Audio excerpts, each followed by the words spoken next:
Nuno, the FA Cup, how special was this competition for you last season? It was good, but we start tomorrow, a new one, competition that we enjoy and we want to compete and play.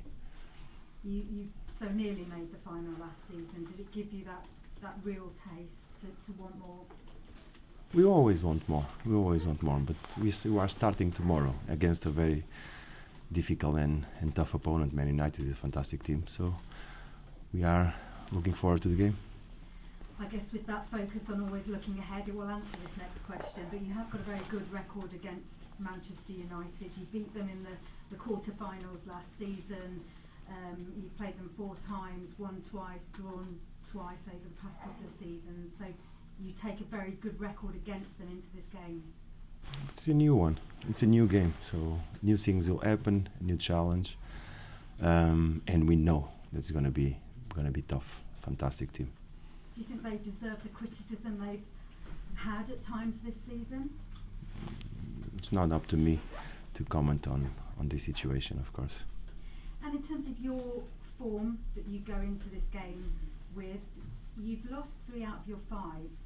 That's the results. But in terms of performances, has there been a drop in performances at all? Are you concerned about the way your team have been playing?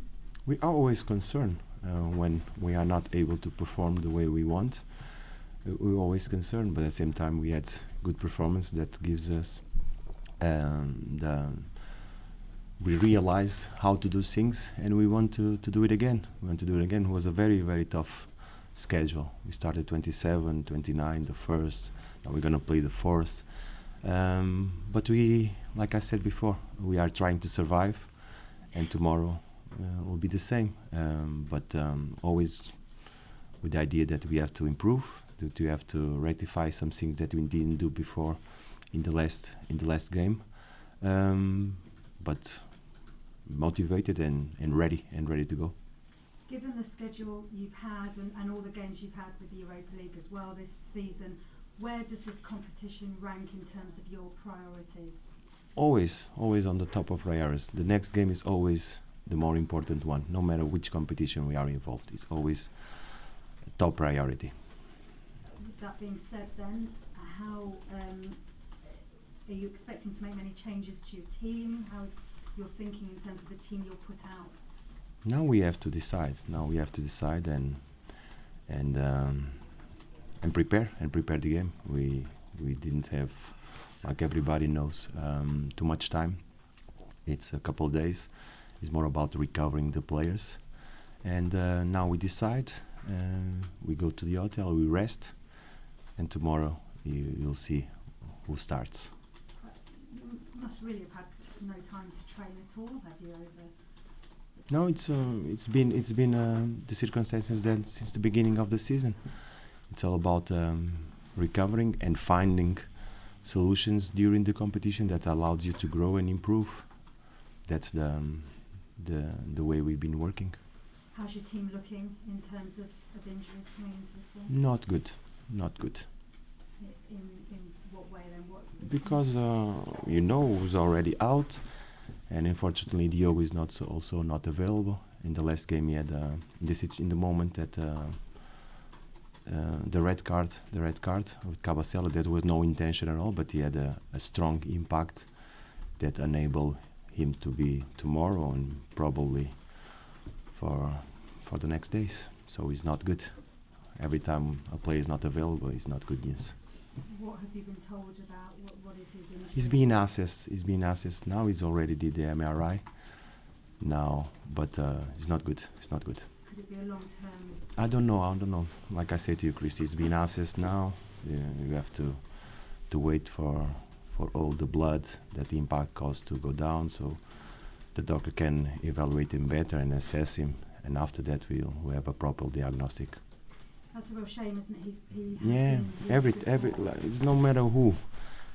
The reality, we have a small squad, and every time one player is not an option, it causes you problems. But at the same time, we must find solutions. That's what we are looking and finding out now.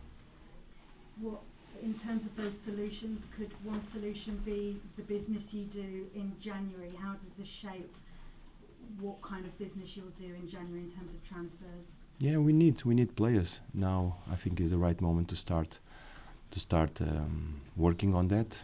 I think next week will be first the match of tomorrow. Then we have decisions to make because we need, and in these moments you have to look what you did before. The transfer window gives you the chance to bring things that can improve you. This is what I'm looking at. The right decisions that can improve us so we can continue to compete well.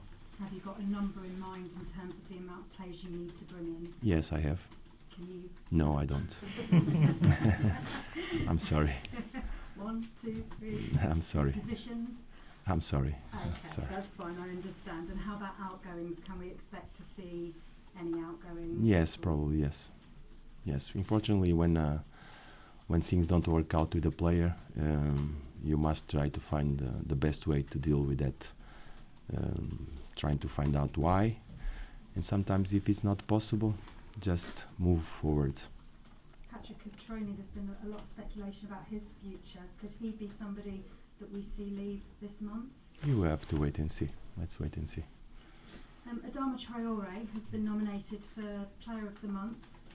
Tell us about how good he's been and how hard has he worked to get this kind of form that he's been in. He's been working very hard. Not only this season since he arrived, not only him but all the players. But he's doing well, and I'm delighted that he's on contention for this award because he deserves. He's a fantastic player and a hard worker boy. I spoke to him recently. He said he thinks he can get even quicker. But he's showing I don't think so. Impossible. No, nothing is impossible, but he's already fast. But he's showing, isn't he, that he's got far more to his game than just that speed. Yeah, but the space for improvement is not only speed. There are a lot of aspects that he should improve. He's already fast enough. And there were some stats the other day that shows, I think he completed 15 successful dribbles against Watford. That ball just sort of seems to stick to his feet. Yeah, but I think we made 32 crosses to the box on the previous game. So we create a lot of things. We arrive to the final third of the pitch. It's about connecting on the last touch when you put the ball in the box. So let's try and improve it. Given the form he's been in, have you had any inquiries about him? Do you expect to? And is there any chance he would leave in January? No. All the best. Thank you. Thank you, Christy. What will it take to get a similar victory over Manchester United from your team? A good performance, organised performance, a performance that with no mistakes, things that we cannot afford to have. That's what I say to you.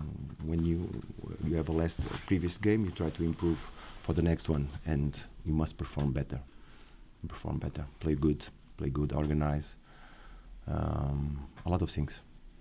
Back home at Molineux, how important could the crowd be to help you get through to the next round? It's always important. Playing at Molineux is what we enjoy more. Our fans, the way they support the team is amazing. And tomorrow is going to be a fantastic atmosphere at Molineux. We have to deliver. And just finally for me, how's Boly? How close is he? He's running already in the pitch, and I'm so happy to see him run. He's good. So have you set a date or anything like that? No, it's not about... he's naturally will improve, but he's already in the pitch running. So that's a good sign. Thank you. Sorry? How do you balance or decide between giving a player more time to prove themselves at the club and deciding that it's time for them they'd be better for everybody to go elsewhere? Because some players have taken quite a long time to really break through, like Adama has. Yeah, that's what I mentioned to you before. So you have to see, you have to understand. When things don't work out, you have to look at yourself as a coaching staff. how can you make things work and for the best. But sometimes you don't have time. You just don't have time. You just don't have time, and it's two parts. It's you, the player, for the club, all these things. And for him, I'm going to be clear with you. Jesus Vallejo, he probably is going because he wants to play. He wants to play. He's a young and talented player that we brought here with the high expectations, but it didn't work out. So it's time for him to go and find a club that he can play and keep on progressing, because the talent is there. So let's try. Now we look why. So, but we don't have too much time, so let's move forward. So sometimes it's an instinct thing rather than a particular number of games they play, or you and your staff and the player just get a feeling. Yeah. It's not instinct. It's No, based you're on quite reality. better, I'm sure. It's reality. He had moments that he played, moments that he performed well, and some moments he didn't perform so well. So that's the case. That's the case of Vallejo. Clearly, it didn't work out. Just. Sure.